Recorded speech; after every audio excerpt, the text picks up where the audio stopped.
Hello, you wonderful people, and welcome to another episode of Untitled Reviews. This being a show where I talk about TV shows that are dramas. For today's episode, I'm going to talk about the season 1 finale of Blue Eye Samurai. Great season finale. A lot of really interesting things went down in this episode, so let's break it down. So this is the episode where everything culminates together. Fowler makes his way to Edo, and there he's, obviously placating the sons, and he's like, oh, here, I made my offer. I just want to meet the Shogun. I guess he always knew there was no chance they'd ever let him see the Shogun. I guess he just wanted, like, yeah, I'll wait till next year. But I'm like, why even bother asking if you knew? Maybe he thought, like, well, if you want to make it easier for me, sure. But he's like, nah, like, you guys keeping me away actually makes the plan better. I'm like, I don't know why even bother asking.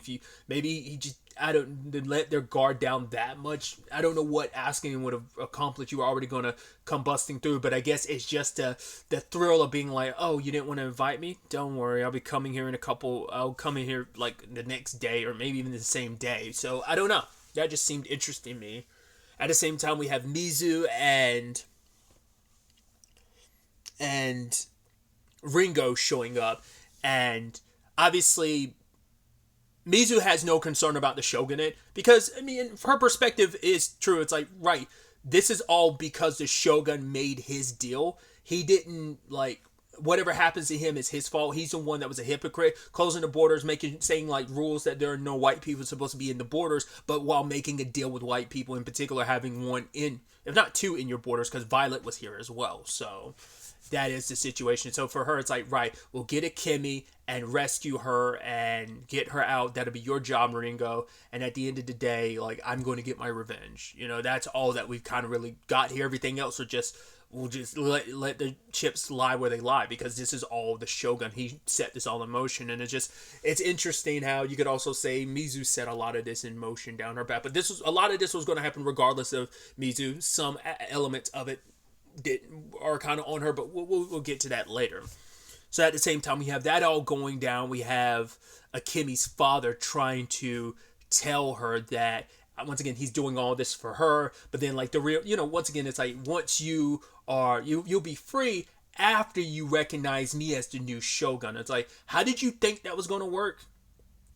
Once again, he's thinking he's using Fowler. Fowler is using Shindo, because Shindo was supposed to, that was my understanding, because Shindo was supposed to be the new Shogun replacement, and then Fowler would whisper in his ear. So I wonder how that situation would have resolved itself, because Shindo wanted, like I said, maybe that was an assumption. Maybe it was always supposed to be Akemi's dad, but I was under assumption it was supposed to be Shindo. It's like all these promises that Fowler had no intention to keep. To be fair, he only needed one person being Shogun, whoever it was, as long as they listened to him.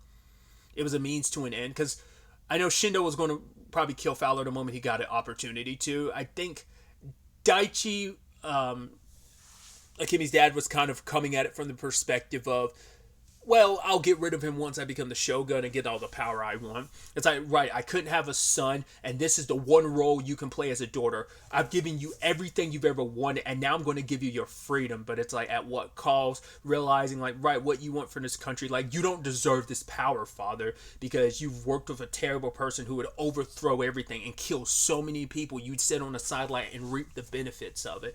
So it's like the man that she once knew is completely gone, and that father that she loved and cared so much deeply for is gone. And the real father that was kind of there for her, it shows up, and he admits his mistake, something her father would never actually admit. But it's like, right, I tried to take that choice away from you, so I came here to free you. And so they left him locked up, and Seki and Akemi leave, and they eventually run into Mizu, who helps them. And it's like, right, I'm not your friend. Yeah, that's fine. But do you still seek your freedom? It's like, all right, Ringo's going to be our way out. And it's like, wait, your plan is Ringo? It's like, come on, don't be so. Hey, it's a plan regardless. But the problem is, Ringo kind of abandoned his duty because Taigen shows up. Because Taigen was trying to get close to the Shogun to warn him. So it's like, oh boy. And him was convincing Ringo. I'm like, oh, come on, stick to the plan, Ringo, stick to the plan. It's like, once again, it is that situation that it all works out the way I guess it should have and could have, because Ringo didn't listen to Mizu, but listened to Taigen, because it's like, right, this is your opportunity to be great. Mizu only cares about herself. We could do something here. they'd already set it up that Ringo was kind of concerned. It's like, what about the Shogun? It's like, Mizu didn't care, but Ringo does, because I think for him, it's like, well, it's also an opportunity to be great. What he wanted to be, that's what he wished to be, is great at something, and this was his opportunity. So they took something out of Mizu's book and went steamrolling ahead and got the Shogun's attention and ended up warning him. Granted, they didn't get that much notice, and there was very little they can do against Fowler. Came in like a boss, and just like a full-blown dictator, walking in with an army. And I love, sadly, his guard, the Shogun's guards are there at the bridge. They're like, oh, we'll wait for them to come to us. I was like, oh, you poor bastards. They won't need to. And so they end up shooting and killing everyone on that bridge except for like the main guy, and he like goes off. I thought it was interesting, if you look, like the archers were ready and we see their arrows, I guess obviously the range of an arrow versus the range of a bullet. I mean, it might have also been like, as we saw later on, some people were shooting their arrows just as they got shot, so it could have easily been that's why their arrows flew, so because they were probably like just as they were shot, they ended up releasing the arrows, so that's why their arrows came up so short. Because I mean, we saw the range of those like arrows that were raining down on Taigen and Mizu a couple episodes back. So, but yeah, when the matter of, as even Shindo puts it, it's like under an hour, ended up ripping through the Shogun's defense in every facet. All the archers, all the swordsmen, like you can't compare to like the power and range of a gun. Like you don't even have to get up close and personal. You have the range. It's ridiculous. It's fast. You have a whole bunch, entire army armed with them too. So there was just no winning that situation. Then you also had an insider like Shindo making it just a little bit easier for you.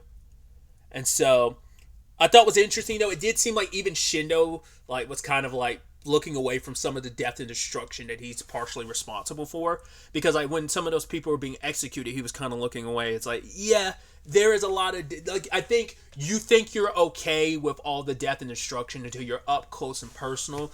I mean, I'm not saying this is the first time he's ever had to get his hands dirty, but like he killed a few people. He didn't seem too worried about that, but it wasn't until like they killed the last line of defense that I think it finally really hit him. It's just like all these dead soldiers and everything. It's like, I guess it just, for him, it just means like maybe it cuts him deeper simply because it's Fowler winning and he doesn't like that. It's like, yeah, you're winning in the end too, but it's just you're winning because you're a part of Fowler's plan, so it's like not even your victory. Maybe it's a little bit of that, but it just seemed like there was some distaste in his mouth from all of this. Doesn't change the fact that he's still a piece of shit from going along with it. Mizu ends up sending Akemi and Seki on their way and saying like, right, because she's like, we're still not friends, and Mizu's not going to get too caught up in that. It's like at the end of the day, Taigen was looking for you, so go find him and kind of disappear together. He's not a good man, but he could be a great one. And so she goes to get her revenge, just as Fowler had caught up with the Shogun's people, killed some people as an example. One person even committed seppuku just to keep their honor. And even one of the people was like, wow, I wasn't expecting him to actually have the guts to do that. But yeah, the Shogun wanted to kind of like die with honor, but Fowler's like, no. You have to be made an example of. I have to, like, he was probably going to kill the Shogun a certain way and then trot out his body just to kind of show, like, see, by like putting a bullet in his head, because it's like dying by blade would mean you died with honor. You went down swinging. This means like you kind of went down like, not a coward's death, but it's just like that you didn't even have a chance to die with honor. You died kind of so quickly. Like, at least there'd be honor in dying in battle. So, but it was like, it wasn't even a battle. It was just a straight up, you're dead. Luckily, Mizu shows up in time and ends up killing everyone. And once I was bringing up before too about Ringo, it being a good thing he was there, because he was able to block one of the bullets Fowler shot at her. He was able to block with like the hammer on his hand, and so it all worked out in the end. Of like, probably would have been better. I mean, she dodged like the first bullet, luckily, because I guess she was able to kind of guess like the trajectory of it, and just at the last second being able to kind of dodge it. I was like, "Are we dodging bullets now?" So it's like, no, I think she just kind of got lucky on that one because she knows how the mechanism of it working and just probably had enough time to react to it. Luckily, but you wouldn't be able to continuously do that. This ain't the Matrix. I mean, it's also animation. You can kind of get away with just like obviously the bounds of like the limits of what a human's capable in animation. There's still groundedness to it, but animation, so like a lot of stuff is going to be exaggerated and heightened anyway. So it's not like it's completely grounded. Because I mean, if it was in any other case, like her, she would have been able to slice that first bullet in half instead of her sword getting broken in episode 6. But Ringo. Well, no, I don't think it was. Ringo was told to go check on Akemi and Seki, whereas Taigen ends up sending. He ends up sending the Shogun's Lady Ito and her sons, as well as some of the other officials, away down that path. Which poor officials, those bastards got left to their deaths because Lady Ito, it's like, well, they stood there, and when your father died, they didn't basically gut themselves seppuku style, so they deserved this. Plus there were witnesses to what happened to your father. Once again, it's like, yeah, he was murdered. I don't think that really brings shame upon it, but it's still a thing of he didn't get to die honorably, so now you get to kind of control the narrative about what happened to him. Like maybe you could be like, oh, some great sacrifice. He wanted to stay behind, or maybe you could even say like, yeah, he died in battle. He died an honorable death. You get to spin the narrative. It's who's going to really doubt you? You're Lady Ito, and these are your sons. Who the oldest is now the Shogun. So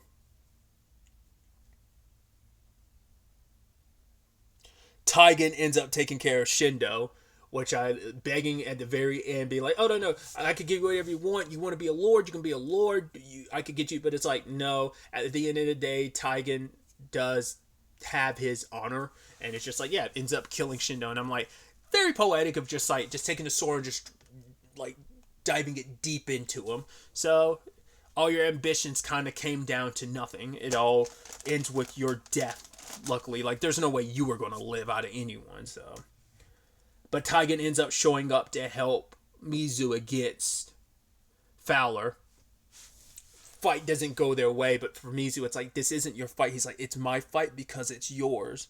But it's like, right, go find Akemi, kind of be happy, kind of like, right, the only thing that comes about being a samurai is death. That's the only short thing. Like that path, that life will only lead that way. So don't be so. There's no honor in being a samurai. The only thing waiting you is death. Like, that's all there is in that path. And for Taigen, it's like, our business isn't done. And she's like, I know. Because it's like, I still owe you that duel to the death. And the next time we see Taigen is in the aftermath of everything, after he meets up with Akemi and Seki, who sadly died. Because he had gotten some of her dowry back to give her money so that she can have whatever life she wanted. That I think that is that irony where like this journey has gone for so many people, whereas like Akemi wanted to walk away from this. Like from the very, very beginning, she wanted to kind of have her own freedom, and now she finally has. But at the end of the day, it's more so, it's about what does she want from her life. It's like her experiences all across this season have molded her into who she is. It's no longer about I'm running away and want to just be free. It's like I'm going to make the decision of what I want to do, especially with Seki dying, him being like, and there was a lot, that word being like, I raised you too, and then stopping and then just saying, I raised you. It's like, yeah, he was more of a father to you than your own father was. Like, he didn't always do the right thing, but he was there for you in a lot of ways your own father wasn't. And so when Taigen catches up, it's like, right, we could go away, but she's like, I don't want to. He told me to do what I want to, because she's like, he was like, I raised you to rule. Like, he's like, if you want to, you can leave, or you can stay here and kind of run things. And that was all the conversations last episode from not Taigen, but from Seki. But there was also the conversations with Madame Kaji, which Mizu did warn her and her girls, so they were able to get out of there. Sadly, Issei died. But Akemi's deciding to stay behind. But, for Taigen, it's like, I don't even want to be great. I just want to be happy, Which is just, once again, the journeys that all these characters went on, because all Taigen wanted was greatness, was honor, and now it's like, I don't even want that. I don't care about that. I just want to be happy. I love you. Like, I wanted to be with you just for your title, but it's like, none of that matters now. I want to be with you. I don't want to be happy. I want, like, I think Mizu's words like stuck with him. I'm like, right, it's like, what's the honor behind all this? Because even Fowler kind of put it, because Taigen did hear those conversations of, it is kind of the Shogun's fault this happened. He's like, yeah, like he's like, I respected the fact is that Japan like isolated itself from the world, but you opened a crack when you 20 years ago decided to do business with all four of us, and that was your mistake. And he was like, yeah, eventually the Western world is going to overtake Japan. It's like, it's going to be filled with some of my people, so to the point that my ugly mug will start to look beautiful to you. I was like, man, conquering as conquerors do, and that colonization of trying to take over this country and meld it into what he wants it to be, kind of an image of him. Like, it's once again, it's about pure domination, as kind of like using the terms that Kaji had used of like, weak men feel the need to try and penetrate and take over and dominate just to kind of compensate for their own weakness. It's just, that's kind of what Fowler does. It makes him feel good to have this power. So by bending this country to what he wants it to be, it's what any like conqueror will try to do. It's the notion of taking something so beautiful as Japan and contorting it into something disfigured and ugly just for the sake of matching and reflecting him and his twisted desires and soul. But getting back to it, Taigen doesn't want to be great, but Akemi does. She's going to make the decision of like, I'm going to stay, I'm going to rebuild this place, and I'm going to use my power and position, which we do see she returns to her husband when it's all said and done. And yeah, her father is still alive. He probably did get badly burnt. And then she has that smile across her face of like, right, he'll be under my care. So she'll get to dictate stuff. Probably like all the treatment of being the caged bird that she was for so long. Now her father's going to be in, like, she will probably be able to torture him and stuff like that. I'm curious, is she going to get Kaji, Madame Kaji and the others back? I mean, who knows where they've gone? I mean, you'd assume, because before stuff popped off, they got out of the palace, or maybe they would have left Edo, but you don't know for sure. So I mean, they're once again, sadly, because of last episode, they're going to be one girl short, because they will probably never know fully what happened to Issei. Maybe, I don't know. Like I said, that depends on if they end up talking to Akemi. It'd be interesting if they're her attendants, if they stay with her, they could be the ones looking after Daichi and kind of torture him a little bit for what he did, because he was the one that pushed Issei off the that's even more reason for Akemi to like also torture him a little bit. Not only the life that you got to because for so long you dictated so much of my life, now I get to dictate it. I mean, they even had that role reversal where he's like, I'm the reason why you're still alive. She's like, and now she's like, you're alive because of me. And still true in this case. She could easily have him executed and dealt with, but it's like, no. I'm going to let you stay alive, but you're going to be under my care. And like I said, if that includes Madame Kaji's girls, that's going to be it's going to be even better. Just because they'll get to like pay him back for Issei as well.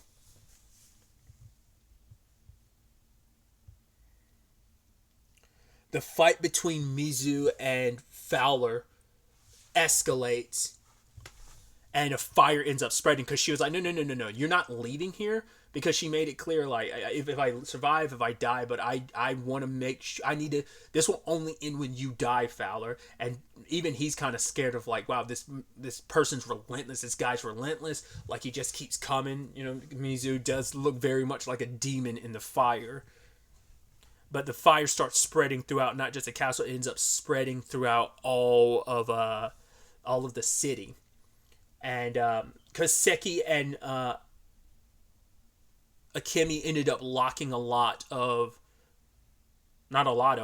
of Fowler's men inside so they died by fire as well. So they were trapped and burned alive. I'm sure they probably tried to find other escape routes. Who knows how many were able to get away. They did confiscate the guns, or at least like Lady Ito's, one of her sons said they did. It was like 2,000 guns. It's like, right, let's destroy them. Let's not make the same mistake your father did. So Fowler, when he was in the process of kind of doing kind of a backbreaker by like kind of squishing Mizu, he realized by her bones, it's like, oh, you're a woman. That's who you are. I guess like maybe there was very few women amongst the children that maybe Fowler never had any women. I mean, it's well because it seems like Mizu's situation is very specific because he's like, oh, you're the one that was kind of like I know which one you are now because not only you're a little girl. Because at first the way he said it made me almost think like, does that mean that very few of you had girls? Most of you had boys. Maybe that's what that is. But it's specifically because you're the one that managed to get away, and I guess word got out.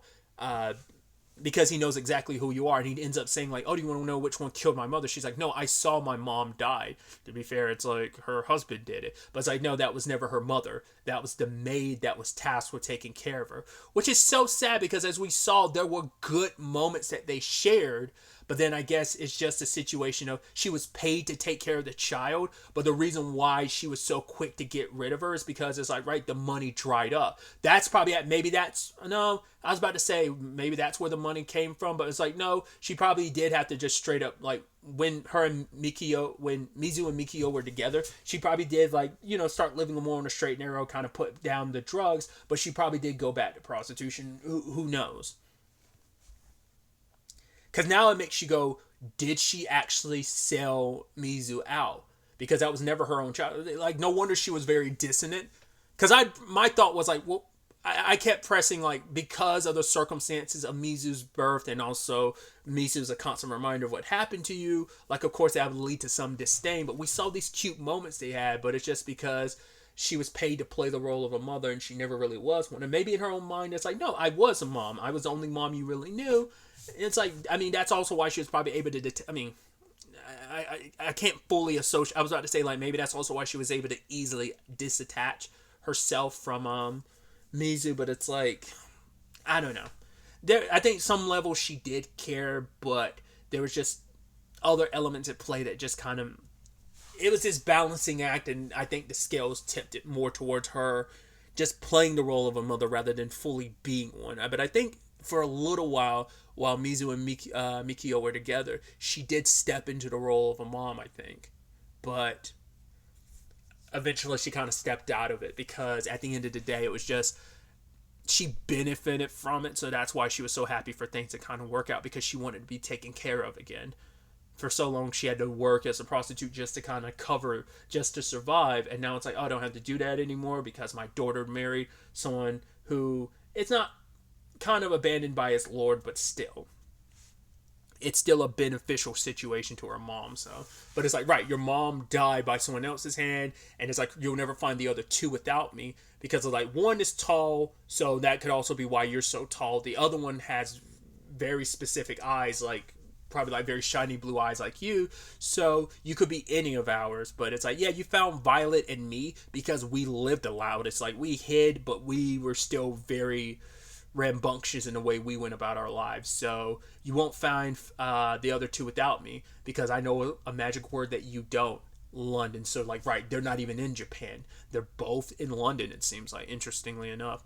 I wonder why is that. Why did Violet and Fowler decide to stay despite all the, I guess they wanted to be more directly involved.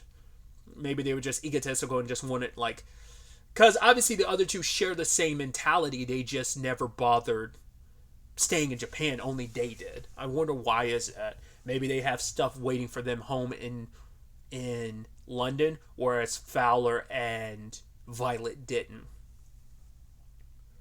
And even Fowler pointing out, like, look what your revenge has done. Like, you're the one that burnt, like, you're the reason why this fire started. It started here in the palace, sure, but, like, all this death is kind of on you. It's like, yeah, that's that white in you. Like, oh, you're kind of a chip off the old block in that regard. Like, that white side of you wanting to, like, conquer and destroy, be focused on what you want. It's like Fowler wanted to destroy things in his own way. And it's like, sadly, in your need for revenge. I mean, that's the whole thing about revenge. You kind of have to dig a grave not only for for the person you're going after, but for yourself. That's always kind of a known. But it's like, right, a lot of graves had to be dug because of this. So much of the city ended up getting destroyed because of the fire you set. But I wasn't expecting that ending of Mizu keeping Fowler alive after everything. It's like, yeah, you're going to need him to go because you have no idea where to even begin looking for the other two. You have names now, but that doesn't really give you much in the way of what to do necessarily. So she kept Fowler alive, and I'm like, I'm curious how long. I mean, he's not someone you can trust to stay alive. The moment he gets an opportunity, he's going to stab you in the back. You know that. It's a means to an end, but are you really willing to take a chance on this devil? Seems like she is. If it means being able to find and kill the other devils, I mean, there's always if she's lucky, maybe the others will end up killing Fowler because of the trouble he brought to their front doorstep. So we have that situation. And I looked into it. The fire of 1657, there was something like that in it. So it is like, this is fictional history of like, I actually read a little bit on it. It was from Wikipedia, so do take it with a grain of salt. There was apparently the legend is that a priest was burning a cursed kimono because this particular kimono, a whole bunch of like 3 girls wore it and died. So he was trying to like burn it to destroy or to cremate it, but the fire spread and set everything in motion. That's the legend behind what started the fire. It took out about 60 to 70% of the city. A lot of people died. The totals I was seeing was anywhere between 30,000 to 100,000 people died. But it had a massive effect on how Japan handled things. So once again, it's that historical fiction, which I always think that's so neat, kind of taking this real thing and having the basis of it be such a personal story, being like, oh, this historical thing that actually happened, this personal story of revenge is what set this all in motion. Just kind of an interesting detail. I don't think there's going to be any correlation, but I think it's interesting because one of the factors of why this fire spread is because the buildings were so like tightly put together. There's so narrow space between them, so one building catching on fire made it easier for another to catch on fire, so on and so forth. What the thing I was thinking, I was about to talk about, it's so interesting. There's a great fire in London 9 years later, which, where is Mizu and Fowler going? London? Is this, we're going to time skip to like 9 years later? No, but I just think it's an interesting correlation. I don't think there's anything there. I don't think there's going, because I doubt Mizu's mission is going to take her that long, but it's still a thing of, I just think that's interesting, and I don't know if that's something, because like I said, it's 9 years later, and I think they'd keep it historically accurate. So if it takes place like 9 years later, like the fire in London in particular, I don't know if they'd make Mizu's story stretch across that long for her revenge. Maybe not. I don't know. I would assume not. But I don't know, I just thought that was just kind of an interesting little detail. I'm like, I wonder where they utilize that storyline-wise. But I'm like, I don't think they'd get to that 9-year mark for Mizu's revenge, stretching out that long. We might get like a year or two time skip, maybe, but I doubt it would. Like, I doubt we'd get to that time frame of when that would happen. Other elements, as I brought up, Taigen, we never found out whatever happened to him. Now, obviously, his business with Mizu isn't done. I don't see him following her, but I mean, maybe there's a possibility he might be on the ship. We didn't see him. All we saw was Mizu and Fowler. So, other than that, we caught up with Ringo, who waited for Mizu but never saw her.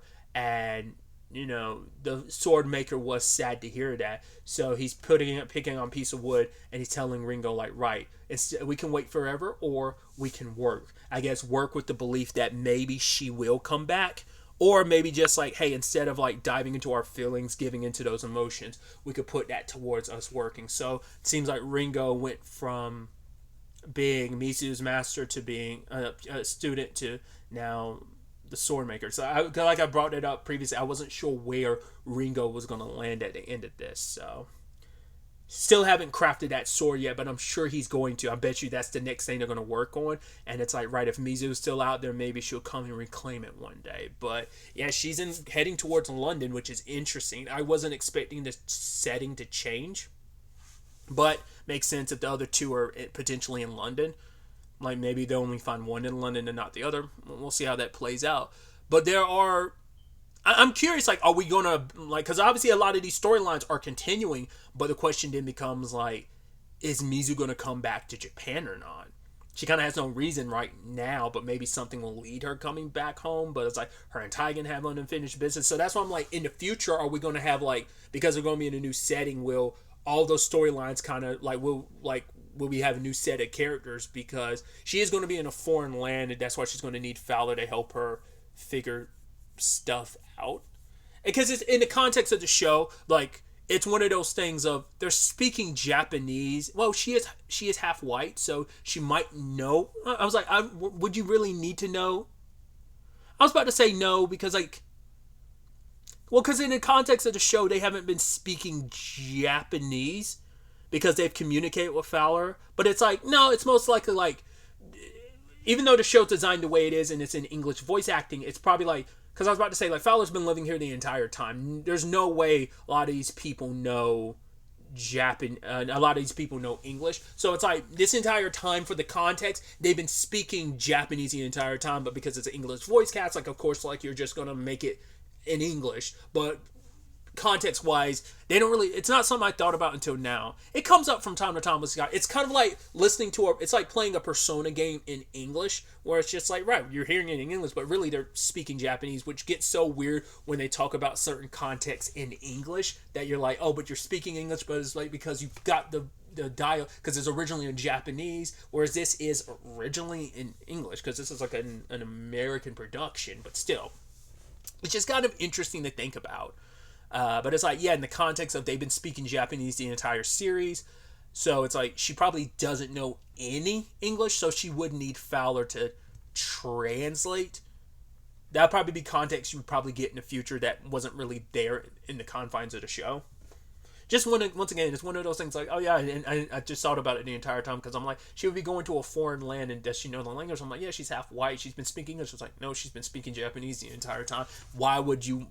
I mean, frankly, why would you learn the white man's tongue? You don't need to, you know, in the context of being in Japan, because there's not really many white people around to let you know English. So just kind of an interesting thing. I'm curious to see if they'll really like take notice or bring attention to that. See, I feel like you would have to, but it's also like, yeah, that's you overthinking about it. It's an animated series. Don't get too caught up in those details. Maybe they'll reference it and kind of really lean into that. Maybe they won't. I don't know.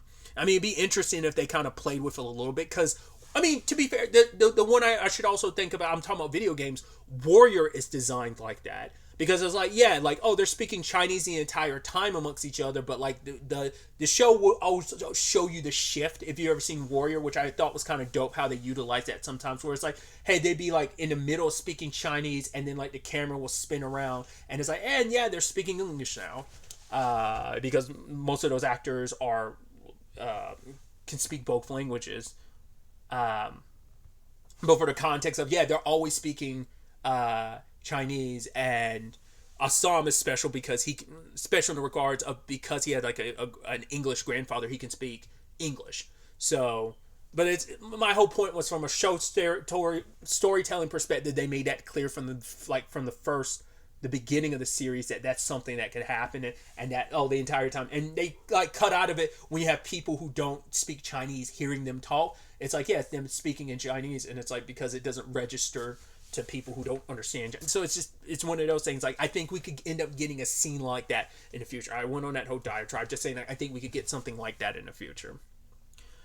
But other than that, there are two loose threads that we still have not tackled. One, the biggest one, is Violet. We keep hearing about Violet, but we never actually got the context of how that whole thing went down. So maybe in the future we can get like a flashback with Mizu,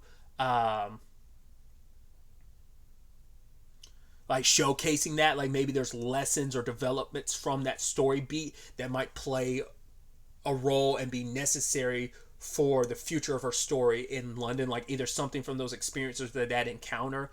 Like, the fact that they're hiding it makes you go like, there's got to be some context to that story beat wise, we just don't know yet. Like, maybe things didn't go down the way Mizu kind of makes it seem like they did, or what. It's like, yeah, she got Violet, but why hadn't we seen that side of the story? It's kind of interesting. So maybe that's something we'll flash back to.